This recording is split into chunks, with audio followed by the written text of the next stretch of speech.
Muito bem, nós estamos aqui para mais um programa nesse canal do YouTube, onde estamos gravando um comentário bíblico para você, tipo videoteca, para que no final você tenha todos os livros da Bíblia comentado por capítulo, verso por verso.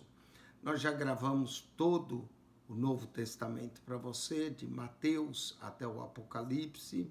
Quando entra no nosso canal, clique no playlist e lá você encontra por pastas organizados todo o Novo Testamento.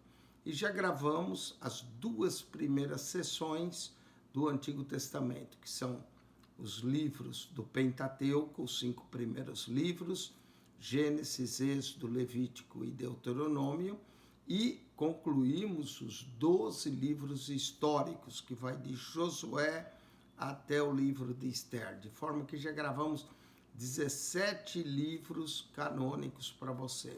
Nos resta apenas 22 para concluir os 39 livros. Pois o que é a Bíblia?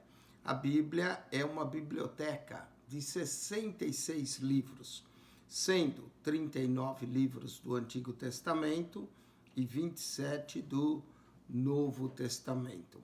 O que é interessante, nesses 39 livros do Antigo Testamento, e o que nós já conseguimos completar, é que nós já completamos as duas primeiras sessões, não é? Então, Pentateuco e os livros históricos. Pentateuco são 5, os livros históricos 12. Agora nós vamos entrar na seção de livros poéticos. Quais são os livros poéticos? São 5. É o livro de Jó, o livro dos Salmos, o livro de Provérbios, Eclesiastes e Cantares. Quando nós completarmos essa terceira sessão, irá faltar exatamente 17 livros para completar o Antigo Testamento e teremos corrido mais da metade dos 39 livros. Por enquanto nós fizemos 17, falta agora 22, mas depois que nós fizermos esses 5 livros, então faltará apenas 17, que são 5 profetas, 5 livros proféticos, que são considerados profetas maiores, que é Isaías, Jeremias, Ezequiel, Daniel, e junto com Jeremias tem Lamentações, Jeremias, que formam 5 livros, e os 12 livros, né, que vai de Obadias até Malaquias. Então, nós com isso iremos concluir. Antes de cada sessão, eu fiz uma introdução do Pentateuco, dando uma descrição dos 5 livros, fiz uma introdução dos livros históricos, que vai de Josué até Esther, e agora eu vou fazer a introdução dos livros poéticos para você. Os livros poéticos, que são esses 5 livros que eu falei, Jó, Salmos, Provérbios, Eclesiastes, Cantares, os livros poéticos são assim classificados porque em sua estrutura textual a poesia é predominante, mas também há narrativas de profecias, como esses salmos, que além de ser poéticos, são salmos proféticos também. Tais poesias foram produzidas por inspiração divina, conforme Paulo diz, toda a escritura é divinamente inspirada, para servir como instrumento de comunhão do homem com Deus. A inspiração, ela é divina, e na sua meditação das coisas espirituais. O Salmo 119, verso 97 diz, ó quanto amo a tua lei, ela é a minha meditação em todo o tempo. Então, serve para a nossa comunhão com Deus. Falando um pouco da poesia hebraica, que nós vamos encontrar nesses 5 livros, primeiro eu quero falar 3 coisas. Primeiro, a natureza da poesia hebraica. Qualquer que seja a língua, povo ou cultura, a literatura poética se destaca não apenas pela sua beleza, mas também pela facilidade para a memorização da mensagem. Não é muito fácil nós guardarmos e memorizarmos um Salmo 23, um Salmo 91, ou algum dos Salmos, porque forma de forma poética, quase que uma ideia completando a outra.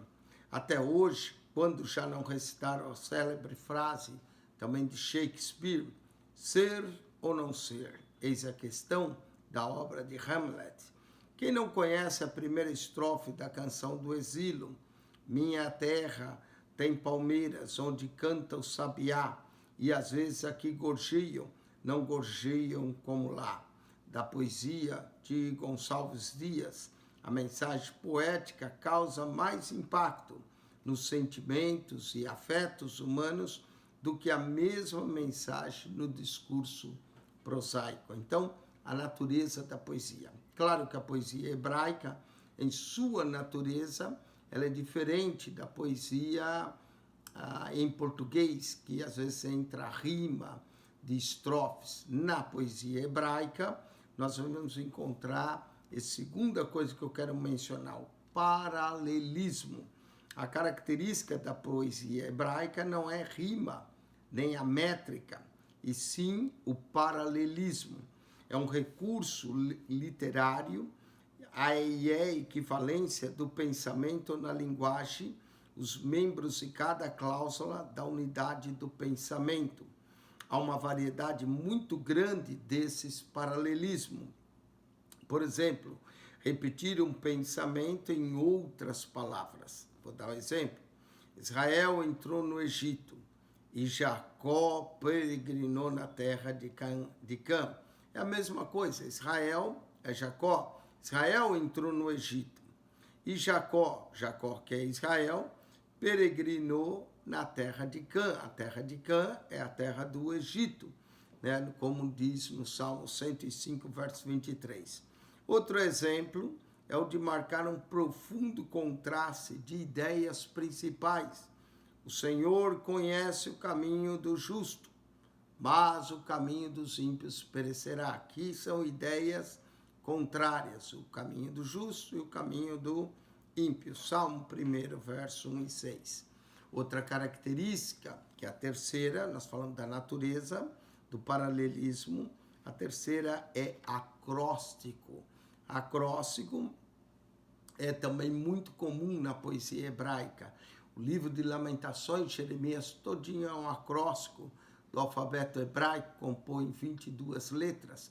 O Salmo 119 também é um acróstico do alfabeto hebraico de 22 letras, e para cada letra tem 8 versos, e aí nós vamos ter 176 versos, o maior capítulo de toda a Bíblia. Então é muito comum o acróstico na poesia hebraica. Sua ênfase está no uso das 22 letras do alfabeto hebraico e pode ser construído em versículo seguido ou em grupos de 2 e 3 versos. Exemplo disso, o livro de Provérbios, a mulher virtuosa, do verso 10 ao verso 31, é um acróstico do alfabeto hebraico. A Lamentações de Jeremias também é um acróstico. Salmo 119, conforme já mencionamos, é outro acróstico, né? De cada seção com 8 versos, começando no Aleph e terminando no Tal, que é a última letra do alfabeto hebraico. Falando do saltério, que são os salmos, seu título em hebraico é Tehillim, que significa louvores. O nome Salmos vem da Septuaginta de Psalmos, do verbo grego psalo, que significa tocar instrumentos de cordas. Esse verbo aparece 4 vezes no Novo Testamento grego, com o sentido de cantar louvores. Romanos 15, 9, 1 Coríntios 14, 15, Efésios 5, 19 e Tiago, capítulo 5, verso 13. A autoria. Os salmos foram produzidos por diferentes autores, a maioria Davi. Elas produzidas desde Moisés, que é o autor do Salmo 90. Depois, pós-exílio, que escreveram o Salmo 126, verso 1 a 3. Num período de cerca de 1000 anos, esses salmos foram compostos. A maioria deles tem Davi como autor, o maravilhoso salmista de Israel, conforme 2 Samuel 23:1. Outros são de autoria dos filhos de Asaf e Corá, famílias levitas que eram dedicadas ao louvor.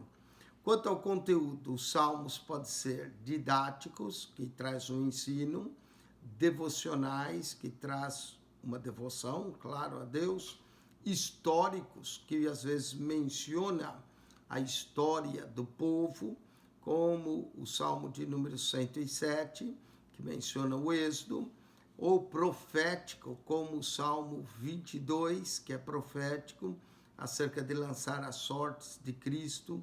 Deus, Deus meu, por que me desamparastes? Como assim o Salmo 22, Jesus falou isso na cruz.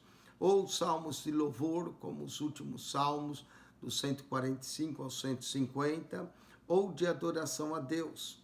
Na leitura da Bíblia, geralmente é Deus quem fala com o homem, mas nesta parte das Escrituras, em geral, os salmos, é o homem falando com Deus, através de expressões da sua alma. Os salmos messiânicos falam também do Messias. Salmo 22, verso 1, Deus, Deus meu, por que me desamparaste? Mateus 27:46, fala da sua ressurreição. Salmo 16, 8-10, não deixará a minha alma no Seol, nem permitirá que o teu santo veja corrupção. Atos capítulo 2, verso 25-27. E da ascensão, não é? Salmo 24, verso 7, né? Quem é esse Rei da Glória? O Senhor dos Exércitos, Ele é o Rei da Glória. Levantai, ó portais eternas, para que entre o Rei da Glória. Atos capítulo 1, verso 11. Quanto à estrutura do livro dos Salmos, nós temos a divisão dos Salmos, que foi organizado por volta do ano 450. Atribui-se a Esdras, o sacerdote, que reuniu esses salmos e os pôs em forma ordenada. Os judeus chamam cada salmo do capítulo de perek em hebraico, mas cada salmo em si constitui um pequeno livro e não um capítulo. Eles estão divididos em 5 grupos, na semelhança do Pentateuco, tanto na Bíblia hebraica como na Septuaginta. O livro 1 vai do Salmo 1 ao 41, e o livro 1 tem a ver com a criação, com Gênesis, não é? Então, o livro 1, você vai ver salmos, os céus proclamam a tua glória, os firmamentos anunciam obras das tuas mãos, tem a ver com a criação. O livro 2, que é do Salmo 42 e 72, normalmente vai dar ênfase ao êxodo. Livro 3, do Salmo 73 a 89, a santidade, a consagração, a adoração, como no livro de Levítico. Livro 4, Salmo 90 a 106, lembra as peregrinações no deserto. E o livro 5, Salmos 107 ao Salmo 150, o Deuteronômio, que é o último livro, compreende os cânticos dos degraus e os salmos de aleluia, que são salmos de louvor, do Salmo 146 e 150. Vamos encontrar algumas coisas meio incertas, por exemplo, a palavra selá, né, que é de significado incerto. Não se sabe se serve de um sinal para pausa, alguns achavam que quando fala selá, que era uma pausa no instrumento musical, ou uma mudança de um piano para forte, não é? Termo que aparece indicar uma pausa no cântico, enquanto instrumentos continuavam a tocar, ou enquanto introduz uma doxologia, uma adoração, né? Ou uma exclamação dos adoradores, como amém ou aleluia. Esse termo ela é usado 71 vezes nos Salmos. Salmo 3, verso 2, e no Salmo 3, no Salmo de Abacuque, capítulo 3, verso 3, 9 a 13. Outra coisa peculiar é o que nós chamamos de Higaion. Higaion, no Salmo 9, 16, é um vocábulo musical de significação incerta. A mesma palavra é traduzida como sono solene. somo solene em Salmo 92, 3, ou meditação no Salmo 19, 4. Na Septuaginta, os Salmos 9 e 10 formam um só, e a partir daí o Salmo 11 torna-se o 10, e essa diferença vai ocorrer até o Salmo 112.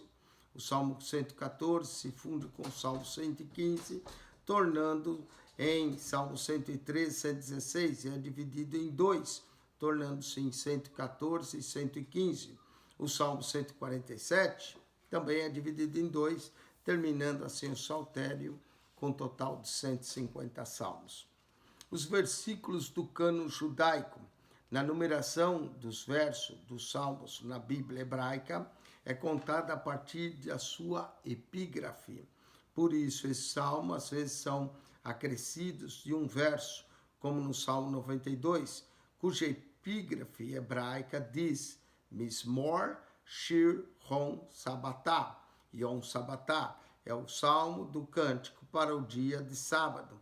E acontece também essa epígrafe de se fundir com o primeiro verso, como no Salmo 23, onde aparece a epígrafe Mismor Le Davi, que é o cântico ou o salmo de Davi, que junta diretamente ao primeiro verso assim, Salmo de Davi, o Senhor é meu pastor, nada me faltará. Note aqui, o Senhor é meu pastor, nada me faltará. Não tem o i. Tem muita gente que diz, o Senhor é meu pastor e nada me faltará. Esse i já é acréscimo. Vai lá ler direito, diz, o Senhor é meu pastor, nada me faltará.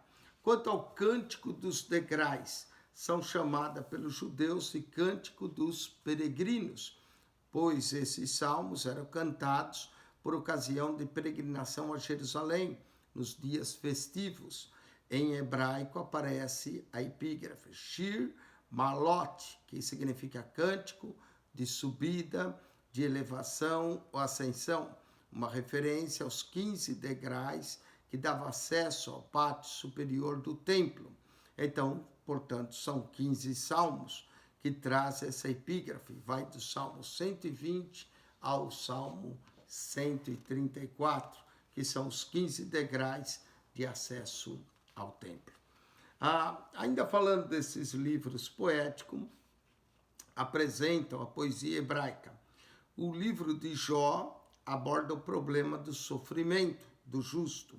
No livro do Salmo, temos o inário do povo, sendo que muitos são de autoria de Davi, um dos grandes reis daquele tempo. O livro de Provérbios agrupa provérbios de Salomão, filho de Davi, afamado pela sua sabedoria. O livro de Eclesiastes, ou de sabedoria, é também atribuído a Salomão, e os cantares ou cânticos, em linguagem simples, sem qualquer malícia para a época, narra o idílio de dois noivos, como alegoria da felicidade conjugal, da fidelidade que Deus espera do seu povo e, profeticamente, da relação de Cristo com a sua igreja. A poesia no Antigo Testamento abrange as narrativas e os discursos proféticos. Em o Novo Testamento, a poesia é rara. Dificilmente alguém escreve poesia numa segunda língua, como é o grego, como o Novo Testamento foi escrito. É mais corrente escrevê-lo na língua pátria. Isso talvez justifique a escassez de poesia no Novo Testamento, pois o grego, com exceção de Lucas, era a segunda língua dos escritos do Novo Testamento. Apesar de não haver poesia no Novo Testamento como encontramos no Antigo, nós vamos encontrar paralelismos. Por exemplo, no Evangelho de João, apesar de ele escrever em grego, a sua mente pensa em hebraico. No princípio era o verbo estava com Deus, o verbo era Deus. Isso aí é um paralelismo. Todas as coisas foram criadas por ele, e sem ele nada do que foi criado se fez. Não é? Então, essas coisas são paralelismo em hebraico, mas escrito em grego. Não é? A poesia consta ao longo de toda a Bíblia hebraica. Os últimos livros do Antigo Testamento, sem nenhum traço de poesia, são os únicos livros sem nenhum traço são Levítico, Rute, Esther, Ageu e Malaquias, embora 1 Reis e Neemias talvez pudesse ser adicionado nessa lista. A fim de um leitor competente da Escritura, deve-se ter alguma compreensão da natureza e das convenções da poesia do Antigo Testamento, como é, como funciona e quem escreveu. Mesmo em português, nem sempre é simples distinguir poesia de prosa. Muitas vezes o leitor é simplesmente guiado pelo formato do texto. Na poesia, cada verso de um poema tem a própria língua texto na prosa. Não há quebras especiais de linhas. Tal convenção não pode ser observada em manuscritos hebraicos, mas antigos da Bíblia, e apenas com o trabalho dos escribas judeus medievais, os textos bíblicos foram apresentados de uma maneira que distingue prosa e poesia. Poetas do antigo Israel. Se o limite entre prosa e poesia, por vezes difícil de discernir, assim também são os vestígios dos poetas e registros arqueológicos do antigo Israel. Enquanto as nações de Israel e de Judá tinham burocracias funcionais e funcionários públicos, bem como um complexo de templos que exigia administração e contadores, pouca evidência explícita repousa sobre a educação das pessoas que ocupavam as posições ou sobre o ambiente que teriam amadurecido e florescido. Há vestígios para afirmar que havia uma classe de escribas letrados, mas não o suficiente para dizer como eles se formaram. Na literatura bíblica, as preocupações e poesias e escribas vêm juntos. Além dos salmos, os livros de sabedoria são também livros de poesia, e os poetas e sábios, que eram responsáveis por eles, pertenciam a essa classe de escribas. Mesmo que o registro extra-bíblico de suas atividades seja mínimo, a sua contribuição para os escritos que se tornaram as escrituras de Israel é imensa.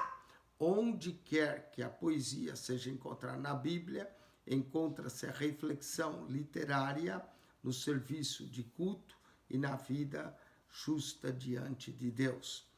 O que é a poesia hebraica? A poesia hebraica é comumente reconhecida por versos com ritmo e rima, o que facilmente exemplifica as rimas infantil, até mesmo o simples. 1, 2, feijão com arroz, demonstra ambas características. Esse breve fragmento mostra rima. 1, 2, pausa, feijão com arroz, concisão assonância. Semelhança de sons de dois e arroz, de rima. Esse tipo de trabalho com as palavras também pode ser observado no trabalho dos antigos poetas hebraicos. Além da rima, também as convenções com expressão concisa, liberdade na ordenação das palavras e ausência de característica típica da prosa distingue a poesia hebraica da prosa. Uma das características proeminentes da poesia bíblica, não encontrada na poesia em português, é a sequência continuada, ou seja, um verso da poesia hebraica geralmente tem duas partes. A arte poética permite a relação entre as partes ser trabalhada de várias maneiras. Exemplo, por exemplo, Salmo 19:1. Os céus proclamam a glória de Deus. O firmamento anuncia as obras da sua mão. Os céus, não é, que é o firmamento, proclama a glória de Deus, que é obras das suas mãos. Né? Em hebraico seria Hashamim Mesaparim Kedobov, El Urhasem Yadem Magig Harapia.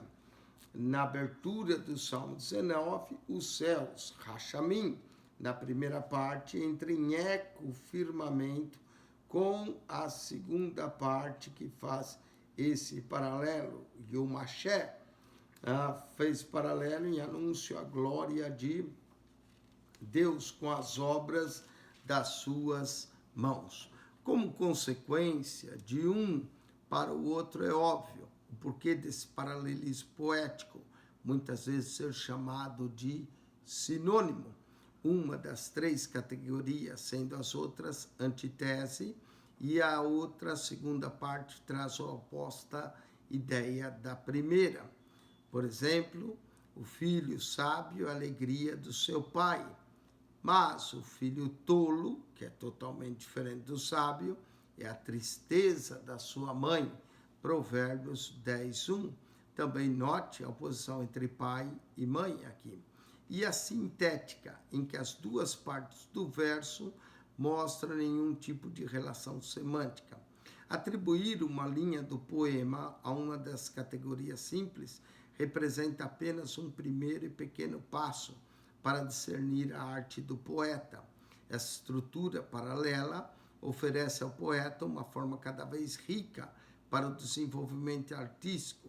O poeta não está simplesmente dizendo a mesma coisa duas vezes, em termos ligeiramente diferentes. A estrutura de linhas paralelas forneceu aos poetas hebraicos um meio de explorar semelhanças e diferenças em termos de som, de síntese e semântica, para alcançar uma expressão artisticamente convincente de sua visão. Infelizmente, esses três elementos, dois primeiros, som e síntese, normalmente sobrevivem à tradução. No hebraico, de Salmo 19:1, ambas as partes do verso têm aproximadamente 11 e 12 sílabas, com 3 acentuações na primeira parte e 4 na segunda. Sintaticamente, elas formam uma estrutura bastante rígida de padrão A, B, C, C plus B, A, que nós chamamos, de uma simetria que ocorre na visão do poeta. No entanto, a semântica de significado de palavra pode ser observada nas traduções, logicamente, em sobreposição completa dos significados da palavra, às vezes não pode ser sustentado pelos idiomas. Por isso, ainda tem vantagem aqueles que podem desfrutar da poesia na sua configuração original.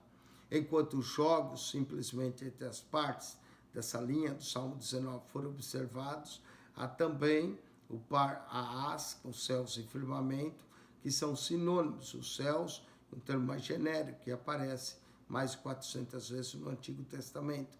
Pelo contrário, firmamento, do hebraico de hagia, aparece 17 vezes, sendo que 9 delas estão no relato da criação. Mesmo nesse desenvolvimento aparente simples, que explora o padrão secundário da estrutura do paralelismo do verso, o poeta vai da afirmação mais genérica na primeira parte para a mais específica da segunda, para mostrar a glória de Deus em atos criativos, obras e suas mãos. A confirmação dessa alusão à criação aparece, que associa terra e mundo para junto aludir os céus e terra. Algo semelhante pode ser observado nos versos proclamar, mesaperim, do hebraico. Refere simples ao ato de repetir ou recontar, ou a anunciar, hebraico magid. Por outro lado, traz nuance do anúncio, da revelação, notícia. Esse convite para apreciar a maravilha da confissão sem palavras das glórias de Deus pela criação, em seguida faz uma profunda contrapartida à famosa reflexão das expressões verbais da vontade do Senhor encontradas em sua lei. Salmo 19, 11 a 7. Onde a poesia é encontrada no Antigo Testamento? A poesia está presente em todo o Antigo Testamento. Apesar de não haver nenhuma palavra em hebraico bíblico para poema, os estudiosos judeus medievais responsáveis pela acentuação do texto hebraico da Bíblia utilizaram uma notação distinta para os Salmos, Jó e Provérbios. A ordem deles na Bíblia hebraica, que marcou esses livros como textos poéticos. No entanto, como nós vamos mostrar, os termos hebraicos podem se referir a um determinado tipo de poema, e assim ilustrar uma ampla difusão. Com essa lista, que é parcial, demonstra a poesia está presente em cada parte da vida israelita. Cânticos e orações de louvor e lamento, mas naturalmente se concentram no livro dos Salmos, embora também possa ser encontrado em outras partes do Antigo Testamento. Em geral, os termos hebraicos são shir, para cântico, tehilá, para oração e cântico de louvor, que é os Salmos, zamir, zimra, que é cântico, kiná, que significa lamentação, ou cântico fúnebre, como é o livro de Lamentações de Jeremias. Apesar do livro de Lamentações de Jeremias se encontrar junto com o livro profético de Jeremias, ele também é um livro poético. Aí depois nós temos palavras de sabedoria, como machal, em hebraico, que é provérbio, e kidá, que é enigma. O livro de Provérbios tem tanto provérbio como enigma. E poesia profética, massá, que são oráculos ou pesos, que aí assume a forma de uma espécie de sabedoria. Com isso, nós introduzimos os 5 primeiros livros poéticos, não é? Apesar, como eu disse, Lamentações está na parte profética, mas também é poético, que são o livro de Jó, o livro dos Salmos, o livro de Provérbios, o livro de Eclesiastes e Cantares. No livro de Jó, por que o justo sofre? Nos Salmos, nós vamos encontrar expressões da alma, adoração, orações, tudo, e até salmos messiânicos. No livro de Provérbios, vamos encontrar a sabedoria para a vida. Mas no livro de Eclesiastes, nós vamos encontrar o verdadeiro sentido da vida e também a sabedoria no momento do final da vida. E no livro de Cantares, o amor em forma de poesia. Que Deus te abençoe, nos acompanhe nesses 5 livros poéticos. Eu falei que normalmente nós já cobrimos 17, falta 5 e depois faltará 17. Mas a grande verdade é que quando nós chegarmos no Salmo 118, é exatamente o meio da Bíblia. Não é o Salmo 118. O livro dos Salmos marca a metade das Escrituras. Então, quando nós chegarmos no Salmo 118, nós teremos coberto a metade já da Bíblia, né? E o restante de toda a Bíblia, a partir do Salmo 119. Então, chegando aí, só faltará pouca parte para nós completar todo o Antigo Testamento, amém? Nos acompanhe nessa aventura, vamos estudar o livro de Jó, próximo, e depois estudaremos os Salmos. Que Deus te abençoe, que a graça de nosso Senhor e Salvador Jesus Cristo seja contigo. O amor de Deus, nosso Pai, esperamos ter dado uma ideia da poesia hebraica, dos livros poéticos, quais são, e nós estaremos estudando eles. Deus vos abençoe ricamente em Cristo Jesus. Se você gostou desse vídeo, coloque o sinal de joinha, nos ajude a divulgar, subscreva o nosso canal e que Deus te abençoe. Examinai as Escrituras, porque cuidais ter nela a vida eterna. Esse vídeo é o vídeo introdutório dos 5 livros poéticos: Jó, Salmos, Provérbios, Eclesiastes e Cantares de Salomão. Amém e amém. Volte para o comentário introdutório do livro de Jó.